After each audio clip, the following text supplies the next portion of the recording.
Good morning students. बेटा आज जो हम काम कर रहे हैं वो है पत्र लेखन, इंग्लिश में जिसे हम कहते हैं लेटर राइटिंग। पत्र को किस तरह से लिखा जाता है, किन किन बातों का हमें ध्यान रखना चाहिए, वो आज हम इस पाठ में पढ़कर पता करेंगे। पत्र लेखन जो है वो एक तरह की कला होती है बेटा। तो आज हम उसको पत्र को लिखने से पहले उसके बारे में कुछ महत्वपूर्ण बातों को समझते हैं कि हमें किन किन बातों का ध्यान रखना पड़ता है पत्र को लिखते समय। पत्र के द्वारा हम दूर बैठे अपने मित्रों, रिश्तेदारों, प्रियजनों और किसी कार्यालय के अधिकारियों तक अपनी बात पहुंचा सकते हैं। जब हम पत्र लिखते हैं तो हम हमारे जो दूर बैठे मित्र, रिश्तेदार या प्रियजन कोई भी है या किसी भी कार्यालय का कोई अधिकारी है जहां तक हमें अपनी बात पहुंचानी है तो हम पत्र का सहारा लेते हैं। वर्तमान जो युग है उसमें बेटा इंटरनेट, ईमेल, व्हाट्सएप जैसे दूर संचार के अनेक नए नए साधन आ गए हैं, परंतु पत्र का आज भी बहुत महत्व है। हम बहुत जगह ईमेल्स कर देते हैं, व्हाट्सएप पर मैसेज कर देते हैं, परंतु फिर भी हम पत्र के द्वारा बहुत जगहों पर अपने मन की बात को, अपने जो काम से संबंधित बातें हैं उनको हम वहाँ तक पहुँचाते हैं। तो पत्रों के प्रकार बताए गए हैं। पत्र दो प्रकार के होते हैं बेटा, औपचारिक पत्र और अनौपचारिक पत्र, यानी कि घरेलू पत्र।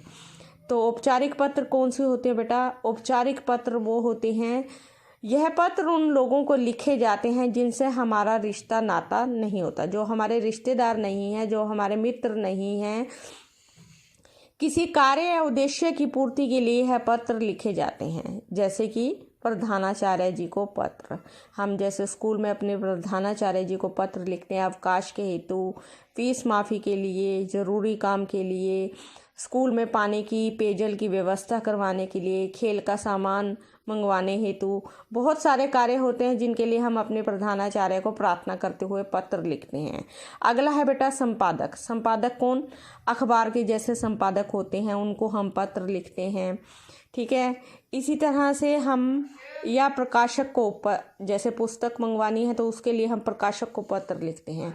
तो ये जो पत्र लिखे जाते हैं बेटा, ये हम अपने कार्य या उद्देश्य की पूर्ति के लिए लिखते हैं।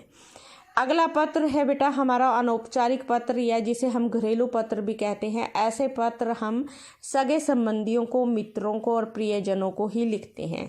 जैसे हम अपने दादाजी को, दादी को, नाना नानी को, चाचा चाची को, अपने प्रिय मित्र को शादी में आमंत्रित करते हुए, जन्मदिन पर आमंत्रित करते हुए, अपने पिताजी को आप हॉस्टल में रह रहे हैं तो वहाँ का हाल बताते हुए, या पैसों संबंधित मंगवाने हेतु अपने मित्र को पत्र लिखना। तो इस तरह के जो पत्र हैं वो हमारे अनौपचारिक पत्र या घरेलू पत्र कहलाते हैं। इन पत्रों में उनका हालचाल पूछा जाता है और अपने बारे में बताया जाता है। आगे है बेटा पत्र लिखते समय ध्यान देने योग्य बातें। कौन कौन सी बातें पर हमें ध्यान देना है? एक अच्छा पत्र लिखने के लिए हमें निम्नलिखित बातों पर ध्यान रखना चाहिए। कौन कौन सी है बेटे बातें?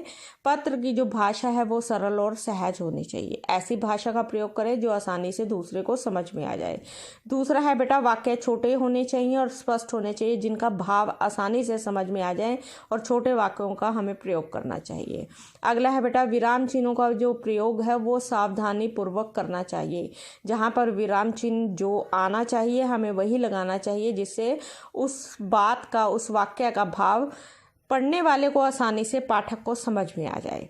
पत्र में उचित स्थान पर पत्र लिखने वाले को अपना नाम, पता, दिनांक और पत्र पाने वाले का नाम, पता, पिन कोड सहित स्पष्ट रूप से लिखना चाहिए। जब हम पत्र लिखते हैं अपना नाम, पता, दिनांक तो हम लिखते ही हैं, सही होना चाहिए, पर जिसको पत्र मिल रहा है बेटा, जिसने पत्र को प्राप्त करना है, उसका भी हमें नाम, पता और पिन कोड लिखना चाहिए। औपचारिक पत्रों में विषय जरूर लिखना चाहिए। जो औपचारिक पत्र हम प्रधानाचार्य या किसी संपादक या प्रकाशक को लिख रहे हैं वहाँ पर हमें विषय जरूर लिखना चाहिए। पत्र में द्विअर्थी वाक्यों का प्रयोग नहीं करना चाहिए। ऐसे वाक्यों का, ऐसे शब्दों का हमें प्रयोग नहीं करना चाहिए जिसके दो अर्थ निकलते हों और उसका भाव उन्हें समझ में ना आए। तो ये थी पत्र को समझने योग्य कुछ महत्वपूर्ण बातें। ये देखिए, इस तरह से हमें जैसे बताया गया है कि औपचारिक पत्र कैसे होते हैं। पत्र भेजने वाले का सबसे पहले पता होता है, फिर शहर पिन कोड होता है, फिर दिनांक लिखी जाती है, फिर जिसे पत्र लिखा जा रहा है उसका पद, नाम, पता, शहर, पिन कोड और विषय एक पंक्ति में, संक्षिप्त विषय यानी कि एक पंक्ति में ही बताना है हमें। फिर उसके बाद हम संबोधन करते हैं। फिर हमारी 2-3 अनुच्छेदों में हमारी विषय वस्तु रहती है। फिर लास्ट में बेटा हम धन्यवाद समापन करते हैं और नाम और अपना हस्ताक्षर वगैरह लिखते हैं। आज जो पत्र हम करने जा रहे हैं बेटा वो है हमारा अपने साथ गर्मियों की छुट्टियां बिताने के लिए आमंत्रित करते हुए अपने मित्र को पत्र लिखें। ये अनौपचारिक पत्र है बेटा, क्योंकि हम अपने मित्र को पत्र लिख रहे हैं। तो इस तरह का जो पत्र होता है वो अनौपचारिक यानी कि घरेलू पत्र कहलाता है। तो ये हमारा जो पत्र है बेटा ये अनौपचारिक पत्र है। तो आइए हम अपना पत्र शुरू करते हैं। कैसे लिखना है हमें, देखिए बेटा, ऊपर जो हमें पता लिखना है उसकी जगह हमें यहाँ पर लिखना है परीक्षा भवन, क ख ग और दिनांक। यहाँ पर बेटा आप जब किसी को पत्र भेज रहे हैं यहाँ पर उसका पता आएगा। मान लो यहाँ पर आपका हाउस नंबर आएगा, फिर वो किस गली मोहल्ले में, सेक्टर में है वो लिखना है। फिर उसके बाद हमें शहर का नाम, फिर दिनांक लिखनी है। फिर अब जब हम पत्र शुरू कर रहे हैं तो हमें कैसे शुरू करना है, हमें सबसे पहले जिस मित्र को हम लिख रहे हैं उसका नाम लिखेंगे। उसके आगे हमने लिखा है प्रिय, प्रिय भावना। आप यहाँ प्रिय अमन, प्रिय नमन, प्रिय करण, कुछ भी अपना नाम यहाँ पर लिख सकते हैं। उसके बाद है बेटा मधुर स्मृति यानी कि मधुर यादें। अब पत्र शुरू करते हैं बेटा। तुम्हारा पत्र मिला। अब सबसे पहले हमें इसमें क्या बताना है, हालचाल बताना है और उनका हालचाल जानना है। तो शुरू कैसे करेंगे, तुम्हारा पत्र मिला। पत्र से ज्ञात हुआ कि ग्रीष्म अवकाश के लिए तुम्हारा स्कूल 25 मई से बंद होने वाला है। अब देखिए हमारे यहाँ पर जो ग्रीष्म अवकाश यानी कि गर्मियों की छुट्टियाँ होती है वो मई मंथ में होती है, पर हर स्टेट में, हर प्रदेश में अलग अलग समय पर होती है। इसलिए जो हमारे यहाँ के अनुसार होती है मैंने वही मेंशन यहाँ पर किया है। तुम्हारा स्कूल 25 मई से बंद होने वाला है। मैं चाहती हूँ कि तुम अपने ग्रीष्म अवकाश के कुछ दिन हमारे साथ बिताओ। यहाँ मौसम बड़ा सुहावना है। दिल्ली जैसी लू और भयंकर गर्मी यहाँ नहीं पड़ती। जैसी गर्मी दिल्ली में पड़ती है बेटे, वहाँ लू चलती है, ऐसी गर्मी यहाँ नहीं पड़ती। वो अपने मित्र को बता रही है। इन दिनों यहाँ पर्यटकों का आना बढ़ रहा है। सब तरफ काफ़ी रौनक और चहल पहल है।